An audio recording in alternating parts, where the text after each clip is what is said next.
আসসালামু আলাইকুম আরহামতুল্লাহি অবরাকাতুহ। আলহামদুলিল্লাহি রব্বিল আলামিন ওয়াসসালাতু ওয়াসসালামু আলা সাইয়্যিদিল আম্বিয়া ওয়াল মুরসালিন ওয়া আলা আলিহি ওয়া আসহাবিহি আজমাইন। সুপ্রিয় দর্শক শ্রোতা, অনেক অনেক প্রীতি ও শুভেচ্ছা জানাচ্ছি আলোকিত প্রতিদিন অনুষ্ঠানের পক্ষ থেকে। যে যেখান থেকে এই অনুষ্ঠান দেখছেন আশা করছি ভালো আছেন। দর্শক, আজ অতিথি হিসেবে আমরা আমন্ত্রণ জানিয়েছি একজন বিশিষ্ট ইসলামী চিন্তাবিদকে। আজ আমাদের সাথে আছেন মোহাম্মদিয়া জামে মসজিদ টঙ্গী তুরাগ এর সম্মানিত খতিব মুফতি ইউসুফ মানসুর। আসসালামু আলাইকুম ওয়া রাহমাতুল্লাহি ওয়া বারাকাতুহু। ওয়ালাইকুম আসসালাম ওয়া রাহমাতুল্লাহি ওয়া বারাকাতুহু। মুহতারাম, কেমন আছেন আপনি? আলহামদুলিল্লাহ ভালো আছি, আপনি ভালো আছেন? আলহামদুলিল্লাহ। দর্শক, আজ আমরা যাকে আমন্ত্রণ জানিয়েছি তার সাথে আপনাদেরকে পরিচয় করিয়ে দিলাম। আমরা আজ একটি চমৎকার বিষয় নিয়ে আলোচনা করব, আর যে বিষয়টি নিয়ে কথা বলবো সেটি হচ্ছে পারিবারিক সংকটে নবীজির উপদেশ। চমৎকার একটি বিষয়। স্বামী স্ত্রীর বন্ধন পৃথিবীর সবচেয়ে পবিত্র, মজবুত এবং টেকসই। দুনিয়ার কোনো সীমারেখায় একে সীমাবদ্ধ করা যায় না। ক্ষণস্থায়ী এই জগৎ পেরিয়ে অনন্তকালের চিরস্থায়ী জান্নাত পর্যন্ত তা বিস্তৃত। দুজনের সুসম্পর্কের কারণেই গড়ে ওঠে প্রশান্তিময় পরিবার, সমাজ, দেশ ও রাষ্ট্র। পৃথিবীর প্রধান এবং মূল উপাদান মানুষ স্বামী স্ত্রীর সেই স্বর্গীয় বন্ধনেরই সুফল। কিন্তু কিছু অনিয়ম অবহেলার কারণে এই পবিত্রতম সম্পর্কের মাঝেও আসে ভাঙন। সুখ শান্তির এই ঘরেও হানা দেয় অশান্তির আগুন, যা তিলে তিলে শেষ করে দেয় দুটি পরিবারকে, দুটি জীবনকে। আমরা ভাবি পারিবারিক সব সমস্যার মূলে রয়েছে যুগ থেকে পিছিয়ে থাকা, আধুনিক না হওয়া। কিন্তু না, বর্তমান যুগে উচ্চশিক্ষিত সম্ভ্রান্ত পরিবারের আধুনিক ছেলে শাদী বিয়েও করেছে, উচ্চ ফ্যামিলিরও উচ্চশিক্ষিতা সুন্দরী মেয়ে আছে। এরকম হয় যে উচ্চ পরিবারেও এটা আছে এবং নিম্ন পরিবারেও এটা আছে, কিন্তু সেখানে দেখা যায় যে আমাদের এই সংকট তৈরি হয় পারিবারিক। তো এই দুর্দিনে, এই সংকটের সময় আমরা রাসূল সাল্লাল্লাহু আলাইহি ওয়াসাল্লামের যে উপদেশ রয়েছে, তার পরিবার থেকে যে উপদেশ আমরা পাই, সেই উপদেশগুলো যদি আমরা ধারণ করতে পারি তাহলে ইনশাল্লাহ আমাদের সংকট কেটে যাবে, আমাদের সংকট থাকবে না। আমরা আজকের পারিবারিক সংকটে নবী করিম সাল্লাল্লাহু আলাইহি ওয়াসাল্লাম কী উপদেশ দিয়েছেন এবং তার পরিবার থেকে আমরা কী উপদেশ পাই, চলুন এই বিষয়টি নিয়ে আমরা আলোচনা শুনবো আমাদের আজকের অতিথির কাছ থেকে। জি মোহতারাম। আলহামদুলিল্লাহ সাহিবুল জালালা ওয়াসসালাতু ওয়াসসালামু আলা সাহিবির রিসালা ওয়া আলা আলিহি ওয়া সাহবিহি আত-তাহারা ওয়া আলা মান তাবিআহুম বিইহসান ওয়া দাআ বিদাওয়াতিহিম ইলা ইয়াউমিল কিয়ামাহ। পারিবারিক সংকটে নবীজি সাল্লাল্লাহু আলাইহি ওয়াসাল্লামের উপদেশ, এই বিষয়টি নিয়ে আজকে আমরা ইনশাআল্লাহ আলোচনা করছি। পরিবার আসলে হলো পৃথিবীর সব কিছুর মূল। কারণ আমরা জানি পৃথিবী অনেকগুলো দেশ নিয়ে গঠিত, অনেকগুলো সমাজ নিয়ে গঠিত, আর এই সমাজ তৈরি হয় মূলত অনেকগুলো পরিবারকে কেন্দ্র করেই। অতএব পরিবার যদি শুদ্ধ হয়, ভালো হয়, পরিবার যদি সুন্দর হয়, ইনশাল্লাহ আমাদের পৃথিবীটা খুব সুন্দরভাবে গড়ে উঠবে। পৃথিবীর সুন্দরের মূলে রয়েছে পরিবার সুন্দর হওয়া। ইসলাম কিন্তু এই বিষয়টাকে খুব ভালো করে গুরুত্ব দিয়েছে যে পরিবারকে সুন্দর করা, পরিবারকে সংশোধন করা। নবীজি সাল্লাল্লাহু আলাইহি ওয়াসাল্লামের জীবনে আমরা তার বাস্তবায়ন দেখতে পাই। পবিত্র কোরআন কিন্তু পরিবারের প্রতি বিশেষ গুরুত্ব আরোপ করতে আমাদেরকে বিভিন্নভাবে বারংবার বলেছে। মহান আল্লাহ তাআলা বলেছেন, ওয়ানদির আশিরাতাকাল আকরাবিন, তোমার নিকটতম যারা আছে তাদেরকে তুমি আগে সংশোধন করো। এবং আল্লাহ তাআলা বলেছেন, কু আনফুসাকুম ওয়া আহলিকুম নার, তোমরা তোমাদের নিজেদেরকে এবং তোমাদের পরিবার যারা আছে তাদেরকে তোমরা জাহান্নামের আগুন থেকে বাঁচাও। এর মানে পরিবারের প্রতি আমাদের খুব ভালো একটা ফোকাস সবসময় রাখতে হবে। শুধু আমি একা একা জান্নাতে চলে যাব, ভালো হব, ভালো থাকবো, হালাল উপর থাকবো না, আমি তো একা সম্ভব না। আমাকে হালাল পথে চলতে হলে, ন্যায়ের পথে চলতে হলে পরিবারকে নিয়েই চলতে হবে। রাসূল পাক সাল্লাল্লাহু আলাইহি ওয়াসাল্লাম তার বাস্তব জীবনে এগুলো আমাদেরকে বারংবার দেখিয়ে দিয়েছেন। পরিবার বলতে বাবা মা, ভাই বোন, স্বামী স্ত্রী, সন্তান সকলকে বোঝায়। তবে সাধারণভাবে মৌলিক অংশটা হলো স্বামী স্ত্রী, এটাকে হলো বেশি মিন করা হয়। তো এখানে পরিবারের মূল যে বিষয়টা, এখানে সংকট নিরসনের যে মূল বিষয়টা, সংকট নিরসন করতে হলে বিষয়টা হলো সবার প্রতি ইনসাফের দৃষ্টি থাকা এবং সবার প্রতি মমতা থাকা, ভালো থাকা এবং সবাইকে সুন্দরভাবে এক দৃষ্টিতে দেখার চেষ্টা করা। ইসলাম কিন্তু কখনোই একপাক্ষিক না। ইসলাম শুধু এটা বলে না যে বাপ মায়ের আনুগত্য করবে, বাপ মায়ের কথাবার্তা শুনবে, বাপ মায়ের মতো চলবে, তাহলে পরিবারে শান্তি আসবে। শুধু কিন্তু এটা নয়, কারণ একপাক্ষিক যখন হয় তখন কিন্তু আরেক পক্ষ থেকে জুলুম চলে আসে। ইসলামের জন্য একটা ব্যালেন্সড রিলিজিয়ান, মানে একটা ভারসাম্যপূর্ণ জীবন ব্যবস্থা। এখানে সবার সমান একটা অধিকার দিয়ে দিয়েছে।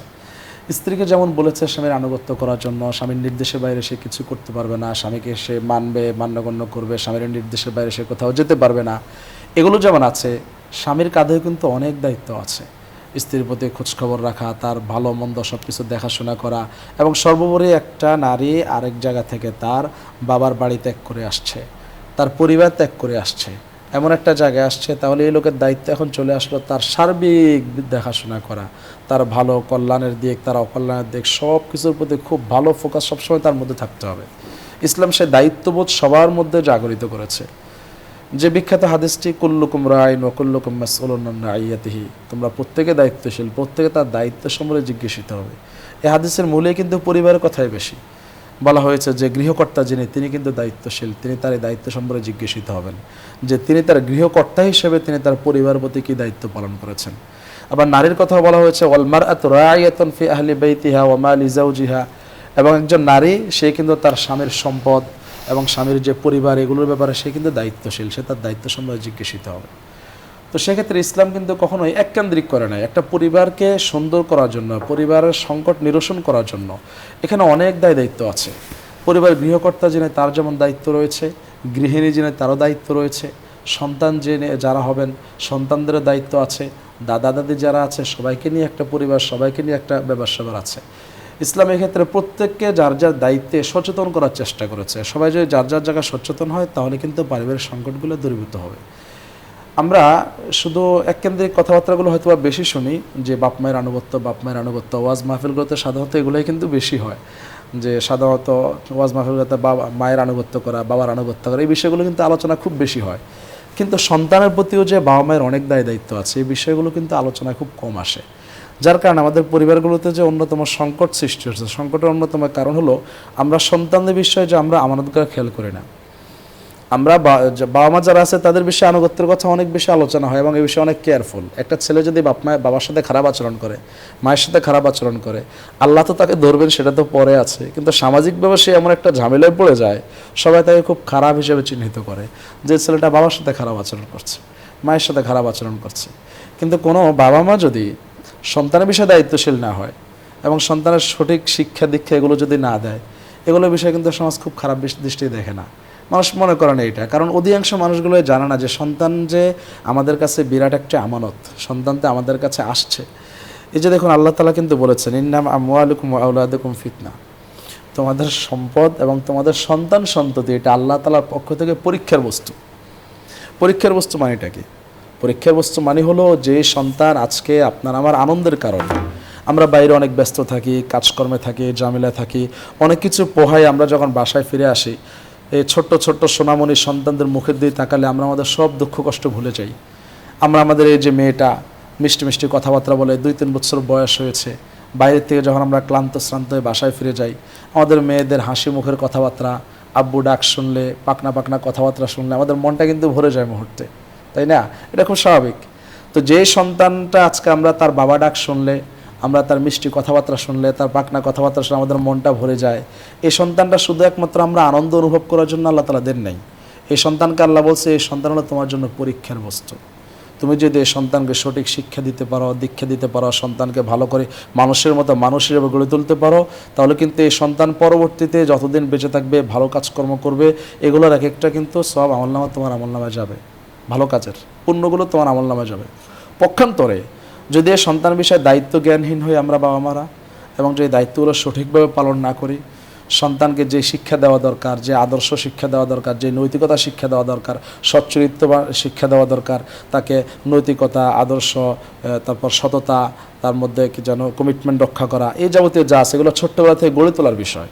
এগুলো যদি আমরা বাপ মায়েরা যদি এগুলো খেয়াল না করি, এবং আমাদের ক্ষুদ্র লাভের কারণে আমরা দেখছি সন্তান অন্যায় করছে, সন্তান ভুল পথে যাচ্ছে, কিন্তু আমি দেখার পর প্রতিবাদ করছি না, যদি আমি সন্তানকে ছোট্টবেলা থেকে তার অন্তরের মধ্যে বীজগুলো বপন করতে না পারি, তাহলে এই সন্তান বড় হওয়ার পর যতগুলো যা বা ঝামেলা করবে, যত পাপ কাজকর্ম করবে, এগুলো কিন্তু আপনাকে আমাকে পরকালে আল্লাহ তাআলা জবাবদিহি করতে হবে।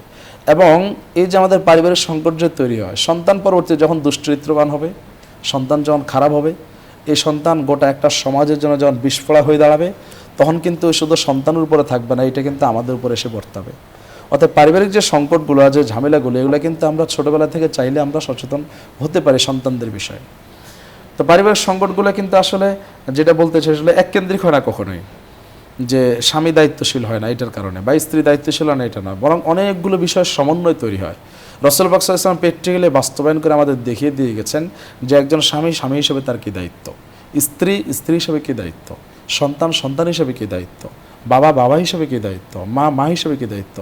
সবাই যার যার জায়গায় যদি সচেতন থাকে, তাহলে কিন্তু মানে এই সমস্যাগুলো মানে নিরসন হয়ে যাবে। আমরা দেখি কোনো একটা সন্তান যদি বাবার সাথে দুর্ব্যবহার করে, তাহলে কিন্তু সামাজিকভাবে সবাই তার প্রতি অসন্তুষ্ট হয়। ছেলেটা সামাজিকভাবে একটা বয়কটের শিকার হয়, এক ঘরে হয়ে যায়, যার ফলে সে কিন্তু দুনিয়াতে সাময়িক সাজাটা পেয়ে যায়। পক্ষান্তরে অনেক বাবারা আছেন যে বাবারা সন্তানের প্রতি অবিচার করে থাকেন, এটা নিয়ে মানুষ বেশি একটা কথা বলে না। আমি একটা উদাহরণ দিতে পারি। এই যে এই অনেক সন্তানরা আছে বিদেশ থাকে, বা সন্তান আছে ভালো আয় ইনকাম করছে, বিদেশে যাচ্ছে, টাকা পাঠাচ্ছে, বাবার কাছে পাঠাচ্ছে। বাবা যখন কি করে, এই টাকা দিয়া বাড়িতে একটা বিল্ডিং দিচ্ছে। বিল্ডিংটা দিয়েছে কার টাকায়? বড় ছেলের টাকায়, যে ছেলে বিদেশে আছে। কিন্তু এই বিল্ডিংয়ের পরবর্তীতে মালিক হয় কে? ছোট ছেলে, যে বিল্ডিংটা করে নেই। ছোট ছেলে কিন্তু বেকার ছিল। কিন্তু আমাদের দেশের মধ্যে সংস্কৃতিকে বাবার আমলে যে বিল্ডিং করা হয় বা যে ঘর করা হয় বাবার আমলে, সেই ঘরটা কিন্তু ছোট ছেলে পায়। অথচ পাওয়ার কথা ছিল তো সেই ছেলে, যে ছেলের টাকা দিয়ে ঘরটা করা হয়েছে। আমাদের সমাজ ব্যবস্থা কিন্তু এর বিপরীত। এই যে বাবা যিনি এখানে অন্যায়টা করছেন, বড় ছেলে টাকা দিচ্ছে, তার টাকা দিয়ে ঘর করছেন, মালিক হচ্ছে ছোট ছেলেটি। অথবা জমি ক্রয় করলে সেটা জমি বাবার ক্রয় নামে করছেন। করে অথবা সব ছেলের নামে করে, বাবার নামে ক্রয় করে, কিন্তু বাবা যখন মারা যায় জমির মালিকটা সবাই হয়ে যাচ্ছে। কোন ছেলে মালিক হচ্ছে? যে ছেলে পড়াশোনা করছিল আগে, বা যে ছেলে এলাকায় ঘুরে বেড়াচ্ছিল, কোনো আয় ইনকাম কিছুই নাই, সেও কিন্তু বাবার সম্পত্তি হিসেবে মালিক হয়ে যাচ্ছে, অথবা কিনছে কিন্তু আরেক ছেলের টাকা দিয়ে। এই যে সামাজিক একটা বিষয়, রাসূল সাল্লাল্লাহু আলাইহি ওয়াসাল্লাম হাদিসে কিন্তু আমরা এগুলো পাই। নোমান বিন বাশির রাদিয়াল্লাহু তাআলা আনহু আসলেন নবীজি সাল্লাল্লাহু আলাইহি ওয়াসাল্লামের কাছে, এসে বললেন, ইয়া রাসূলুল্লাহ, আমি তো আমার ছেলেকে একটা বাগান বাড়ি দিয়েছি। বাগান বাড়ি ছিল, ওনার একটা টাকা পয়সার মালিক ছিলেন, উনি ওনার এক ছেলেকে বাগান বাড়ি দিয়েছেন, এবং খুব গর্বের সাথে এসে নবীজি বললেন, ইয়া রাসূলুল্লাহ, আমি তো আমার এক ছেলেকে বাগান বাড়ি দিয়েছি। রাসূল বললেন, তোমার কি আরও সন্তান আছে? বললো, হ্যাঁ আছে। সবাইকে একটা করে বাগান বাড়ি দিয়েছ? না, সবাইকে দেই নাই, আমি শুধু অমুককে দিয়েছি। রাসূল বললেন, যদি সামর্থ্য থাকে তাহলে সবাইকে একটা করে বাগান বাড়ি দাও, আর যদি সামর্থ্য না থাকে, যাকে দিয়েছ তার থেকে ফেরত নাও। এটা হলো ইনসাফ। আমাদের সামাজিকভাবে আমাদের পারিবারিক যে সংকটগুলো তৈরি হচ্ছে, আমরা খেয়াল করলে দেব অধিকাংশ ক্ষেত্রেই কিন্তু আমাদের এই সংকটগুলোর ক্ষেত্রে অনেক সময় আমরা দায়িত্বশীল যারা আছি, পরিবার বাবা মা যারা আছে, ওনারা কিন্তু অনেকাংশে দায়ী। জায়গা জমিন ভাগ বটরা করার সময় যে ছেলেকে পছন্দ করে, কোনো দিক দিয়ে তার সাথে ভালো সম্পর্ক আছে, বা সে ভালো আয় করছে, বাবা মায়ের বারো খেয়াল রাখে, সেই সন্তানটাকে কি করা হয়? রাস্তার পাশের যে জমিনটুকু আছে সেই জমিনটুকু দেওয়া হয়। আর যে ছেলের সাথে সম্পর্ক ভালো না, তাকে ওই যে বাঁশের ঝাড়ে, হাওরের পিছনে, ওখানে দূর জায়গা দেওয়া হয়। এই বিষয়গুলো আমাদের পরিবারের ক্ষেত্রে অনেকাংশে দায়ী। তো এগুলোর ক্ষেত্রে কি করা? আমাদের ছোট্টবেলা থেকে মানে আমাদের সর্বক্ষেত্রেই আমাদের বিষয়ে একটু কেয়ারফুলি থাকা। বিশেষ করে আমরা যারা দায়িত্বশীল যারা আছি, বাবা মা যারা আছি, আমাদের সন্তানদেরকে আমরা এমনভাবে গড়ে তুলব যেন আমাদের মধ্যে সংকট তৈরি না হয়। আমরা নিজেরা তো হালাল পথে চলবো, সন্তানকে ছোট্টবেলা থেকে মানসিকতা গড়ে তুলতে হবে যে বাবা, হারাম পথে যাওয়া যাবে না, অন্যায় পথে যাওয়া যাবে না। হালাল পথে 10 টাকা ইনকাম করা হারাম পথে 10,000 টাকা ইনকাম করার চাইতে শ্রেষ্ঠ। তুমি 10 টাকার হালাল টাকার প্রতি লোভ করো, অসুবিধা নেই, কিন্তু হারাম টাকার 5 টাকার প্রতি তোমার লোভ করা দরকার নেই। সন্তানকে ছোট্টবেলা এটা শিখাতে হবে। একটা আমরা হাদিসে দেখতে পাই, রাসূল পাক সাল্লাল্লাহু আলাইহি ওয়াসাল্লামের নাতি হযরত হাসান ইবনে আলী রাদিয়াল্লাহু তাআলা আনহু, তিনি ছোট্ট ছিলেন। তো আমরা জানি রাসূল পাক সাল্লাল্লাহু আলাইহি ওয়াসাল্লামের বাড়িটা তো ছিল এই যে মসজিদ নববীতে, এখানেই তো, কাছেই তো। সেখানে জাকাতের সম্পদ এনে রাখা, সে জাকাতের সম্পদে খেজুর আছে, খেজুরের স্তূপ রাখা। হাসান রাদিয়াল্লাহু তাআলা তখন তিনি ছোট, হামাগুড়ি দিচ্ছেন, ছোট বাচ্চা। সামনে এসে দেখলেন খেজুর একটা আছে, খেজুর নিয়ে বাচ্চা মানুষ মুখে দিয়ে দিচ্ছে। রাসূল পাক সাল্লাল্লাহু আলাইহি ওয়াসাল্লাম দেখে সামনে এগিয়ে আসলেন এবং তাকে ধরে বললেন যে বাচ্চারা যখন কোনো কিছু মুখে দেয়, আমরা বের করার জন্য, কোনো গোটা মুখে দিয়েছে বা কোনো খারাপ কিছু মুখে দিয়েছে, আমরা বের করার জন্য কি বলি? বের করো, বা এরকম আমরা ইশারা করে যেন সে ফেলে দেয়। রাসূল পাক সাল্লাল্লাহু আলাইহি ওয়াসাল্লাম বলেন, হাদিসে এই শব্দটা আছে, কাখ কাখ, মানে কাশি দাও, বের করো। তখন তার মুখ থেকে খেজুরটা বের করলেন, যেটা ছিল জাকাতের খেজুর, জাকাতের সম্পদ স্তূপ করে রাখা ছিল। তারপর বের করে বললেন, আমা আলিমতা আনলা নাকুলুস সাদাকা, আরে হাসান তুমি কি জানো না আমরা নবী পরিবার, আমরা সদকা খাই না, জাকাত খাই না। জাকাতকে আল্লাহ তাআলা আমাদের নবী পরিবারের জন্য হারাম করেছেন, আমরা জাকাত খেতে পারি না।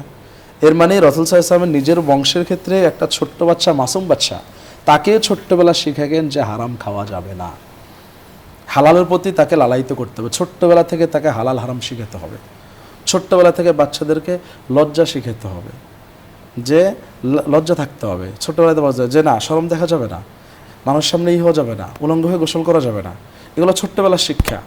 রাসূল পাক সাল্লাল্লাহু আলাইহি ওয়াসাল্লাম এগুলো বাস্তবায়ন করেছেন, আমাদেরকে নির্দেশ দিয়েছেন, মুরু আওলাদাকুম বিস-সালাতি ওয়া হুম আবনাউ সাব'i সিনিন। সন্তানের বয়স যখন 7 বছর হবে তখন তোমরা তাদেরকে সালাতের নির্দেশ দাও। ওয়াদরিবুহুম আলাইহা ওয়া হুম আবনাউ 10 সিনিন। এবং সন্তানের বয়স যখন 10 বছর হয়ে যাবে তখন তোমরা সন্তানদেরকে সালাতের জন্য প্রয়োজনে একটু প্রহার করো, বকাঝকা করো, তাদের উপর প্রেশার ক্রিয়েট করো যে তোমাকে আল্লাহর বিধান মানতে হবে। সন্তানকে ভালো মন্দ শিখাতে হবে ছোট্টবেলা থেকেই। এবং বললেন ওয়াফাররিকু বাইনাহুম ফিল মাদাজি', তাদের বিছানা আলাদা করে দাও। মানে ছোট্টবেলা থেকে নৈতিকতাগুলো আমাদেরকে সন্তানদেরকে শিখাতে হবে। আমরা যদি পারিবারিক সংকট নিরসন করতে চাই তাহলে আমাদের পরিবারগুলোকে ভালো হিসেবে গড়ে তোলার জন্য আমাদের সবার চেষ্টা করতে হবে। আমরা বলি, প্রায় অভিযোগ করি যে সন্তানটা কথা শুনে না। মসজিদে ইমামতি করি তো আমরা, আমাদেরকে মুসল্লি আসে বলে, হুজুর ছেলেটা কথাবার্তা শুনে না, আপনি তো হুজুর মানুষ, ইমাম সাহেব মানুষ, আপনি বললে শুনবে, আপনি একটু বুঝেন। অনেক লোকজন কিন্তু বলে আমাদেরকে, ইমাম সাহেবদেরকে, ইমাম সাহেবরা সবাই এটার মুখোমুখি, সবাই জানে। আসে বলে বাবা কিছু পারতেছে না, সন্তান বড় হয়ে গেছে, তাই এসে ইমাম সাহেবকে বলে, হুজুর আপনি বললে বুঝবে, আপনি বললে একটু মানবে, আপনার কথা শুনবে, রাগ করবেন, আমরা বললে তো চেতে যায় খালি, আপনি একটু কোয়েন। তো আমাদেরকে এসে বলে এবং বলে সন্তান এত বেয়াড়া, এত বদমাশ হয়ে গেছে, বা এতটা আমাদের অবাধ্য হয়ে গেছে, সন্তান কথা এসে না, শুধু আমরা বারবার অভিযোগ দিই। দেখুন, আমাদের সন্তানদের অভিযোগ দেওয়ার ব্যাপারে আমাদের নিজেদের একটু ভাবা উচিত যে আমরা আসলে সৎ বাবা হলাম কিনা, যোগ্য আদর্শ বাবা হলাম কিনা, এটা আমাদের দেখার বিষয়। পারিবারিক সংকট নিরসনের ক্ষেত্রে সন্তান যেমন অবাধ্য হয়, আমরা বাবা হিসেবে আমরা দায়িত্বশীল কিনা এটা আমাদের খেয়াল রাখতে হবে। আমরা যদি ইসমাঈল আলাইহিস সালামের মতো সন্তান চাই, যে বাবা জবাই করতে বলছে সন্তান সঙ্গে সঙ্গে রেডি, ইয়া আবাতি ফাআল মা তুমার সাতাজিদুনি ইনশাআল্লাহ মিনাস সাবিরিন, বাবা আপনাকে আল্লাহ জানেন যে আপনি সঙ্গে সঙ্গে করুন, সন্তান জবাই হওয়ার জন্য রেডি। আজকালকে আমাদের সন্তান, আমাদের জবাই হওয়া তো দূরে থাকা, নামাজের কথা বললে বিগড়ে যায়। তো এই যে আমাদের সন্তানরা ইসমাঈল আলাইহিস সালামের মতো সন্তান হচ্ছে না কেন, এখানে ভাবার বিষয়। আমরা তো ইব্রাহিম আলাইহিস সালামের মতো বাবা হতে পারছি না, আমাদের তো এখানে অনেক ত্রুটি আছে। তো সেক্ষেত্রে পরিবারের সংকট দূর করার জন্য অবশ্যই আমাদের যার যার জায়গায় দায়িত্বশীল হতে হবে। রাসূল পাক সাল্লাল্লাহু আলাইহি ওয়াসাল্লাম এক কথা এটা আমাদেরকে বুঝিয়েছেন, আলা কুল্লুকুম রাইন ওয়া কুল্লুকুম মাসউলুন আন রাইয়াতি, তোমরা প্রত্যেকে দায়িত্বশীল, তোমরা প্রত্যেকে যার যার দায়িত্ব সম্পর্কে জিজ্ঞাসিত হবে। ব্যাখ্যা দিয়ে বললেন, ফাল ইমামু রাইন, একজন রাষ্ট্রপ্রধান যিনি, তিনি তার রাষ্ট্রের সমস্ত কার্যক্রম দায়িত্ব সম্পর্কে জিজ্ঞাসিত হবেন। বললেন ওয়া সাহিবুল বাইতি রাইন, একজন গৃহকর্তা যিনি, তিনিও জিজ্ঞাসিত হবেন। গৃহিণী যিনি, ওয়াল মারআতু রাইয়াতুন ফি মালি বাইতিহা ফি মালি যাওজিহা, একজন গৃহিণী যিনি, তিনিও তার স্বামীর যে সংসার আছে এই সম্পর্কে জিজ্ঞাসিত হবেন। অতএব যার যার জায়গায় যদি দায়িত্বশীলতার আমরা ভূমিকা পালন থাকি তাহলে ইনশাআল্লাহ আমাদের জীবনটা অনেক সুন্দর হবে। দেখুন, রাসূল পাক সাল্লাল্লাহু আলাইহি ওয়াসাল্লাম পারিবারিক সংকট নিরসন করার জন্য আমাদেরকে নানানভাবে উৎসাহ দিয়েছেন।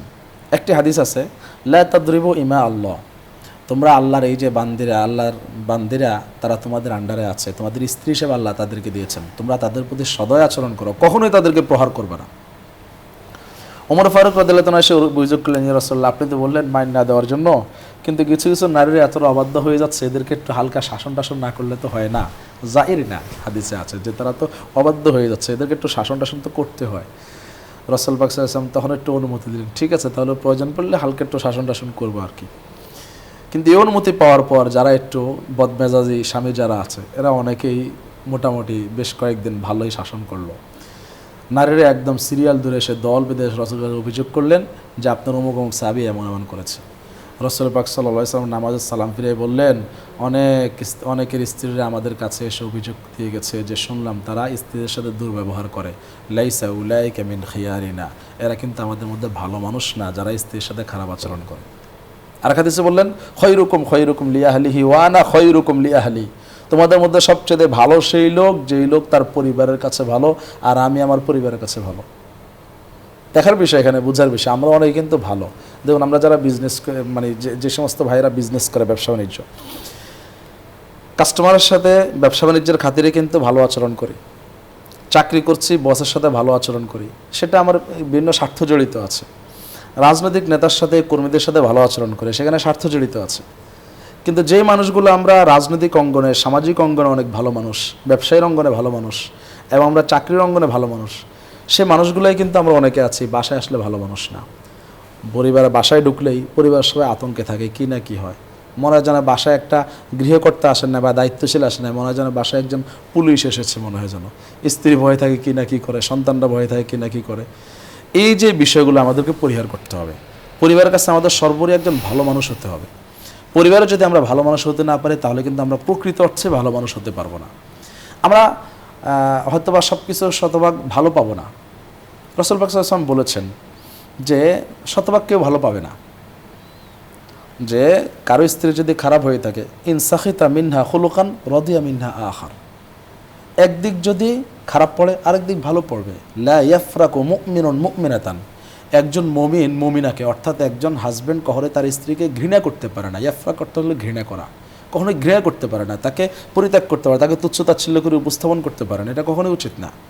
কারণ একজন মানুষের সব দিক তো ভালো না, 100% বা 16 আনাতে একজন মানুষ ভালো হতে পারে না। একদিক ভালো আছে তার, একদিক মন্দ আছে, একদিক সমস্যা আছে, আর একদিক তাকে আল্লাহ তাআলা ভালো গুণাগুলি দিয়েছেন। রাসূল বলেছেন ইন রাদিয়া ইন সাখাতা ইন কারিহা মিন্না খুলুকান রাদিয়া মিন্না আখার, একটা দিক যদি তার খারাপ লাগে তাহলে আরেকটা দিক অবশ্যই ভালো আছে।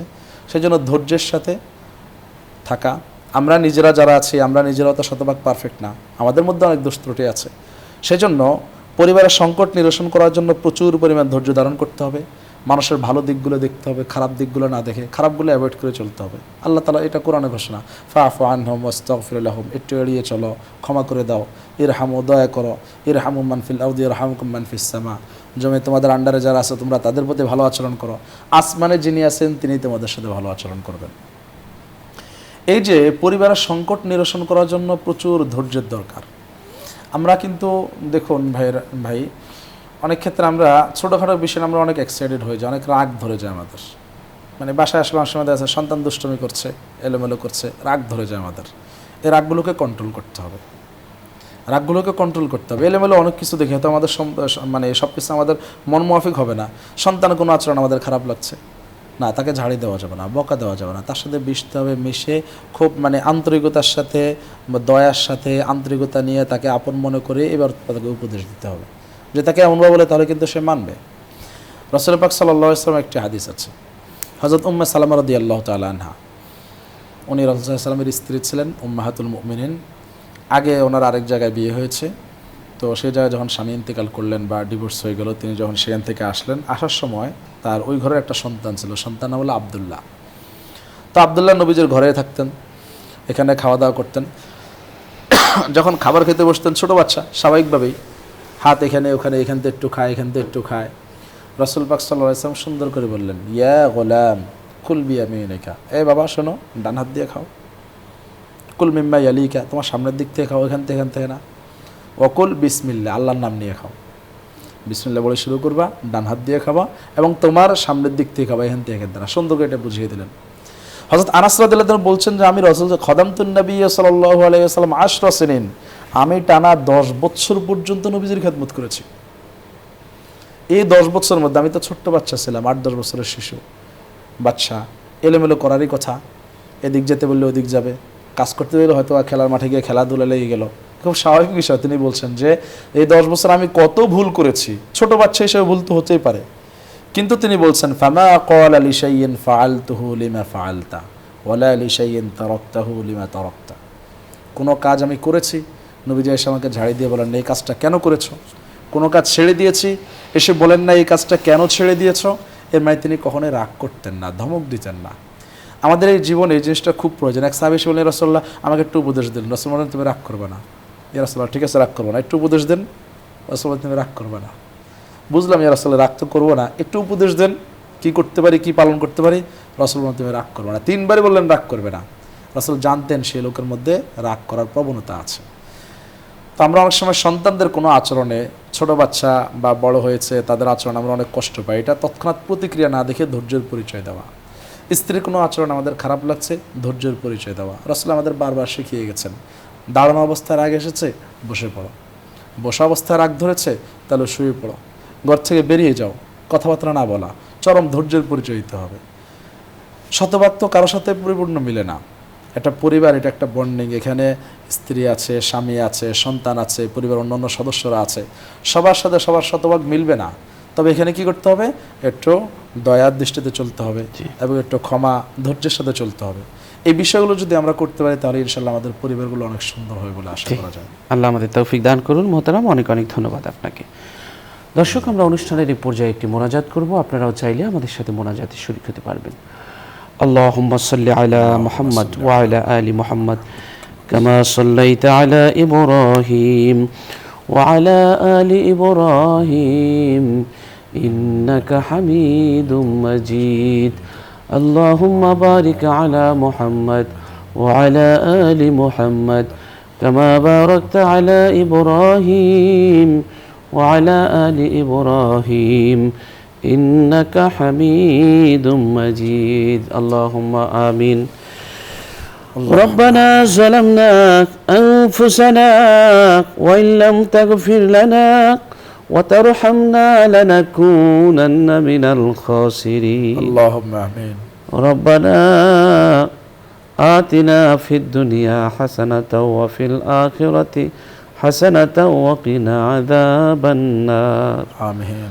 আল্লাহ তাআলা, জীবনে অনেক গুনাহ করেছি, ভুল করেছি, অন্যায় করেছি, ভুল বুঝতে পেরেছি, আর গুনাহ করব না তোমার কাছে ওয়াদা করছি। আল্লাহ তাআলা, তুমি অতীত জীবনের ভুলগুলো তুমি আল্লাহ ক্ষমা করে দাও।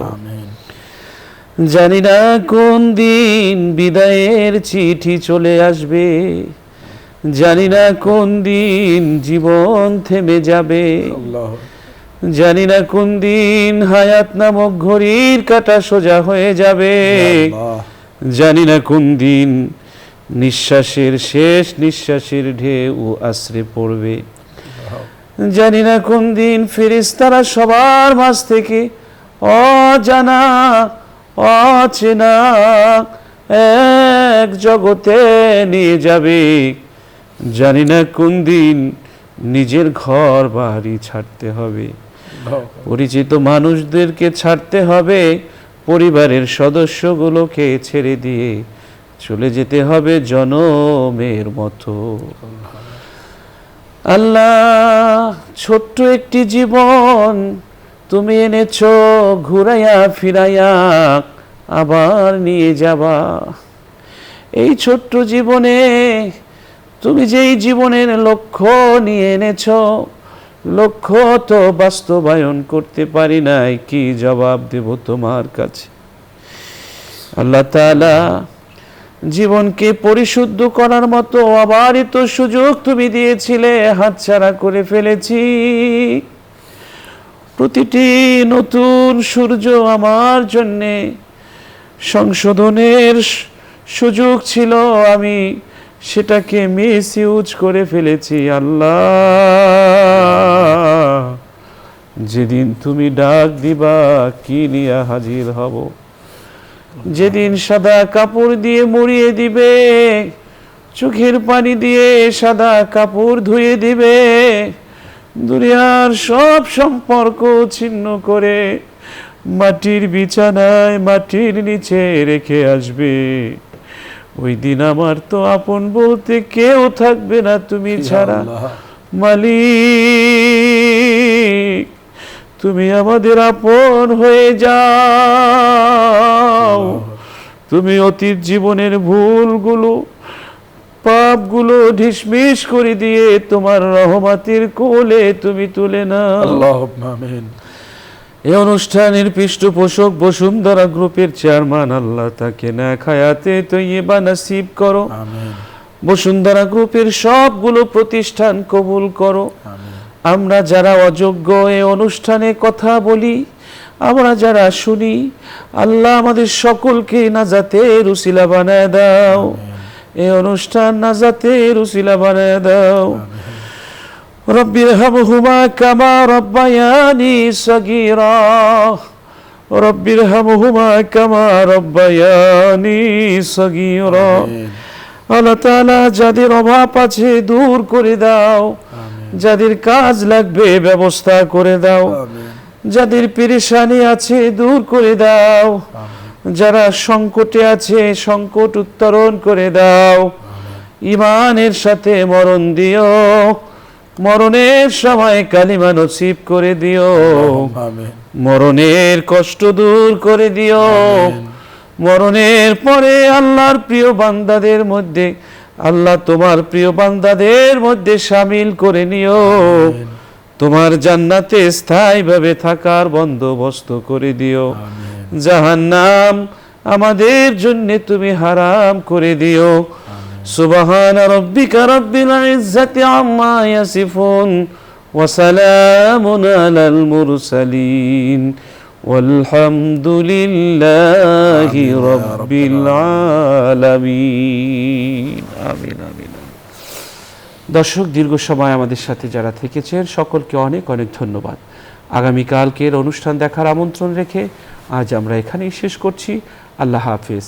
আসসালামু আলাইকুম ওয়া রাহমাতুল্লাহি ওয়া বারাকাতুহু।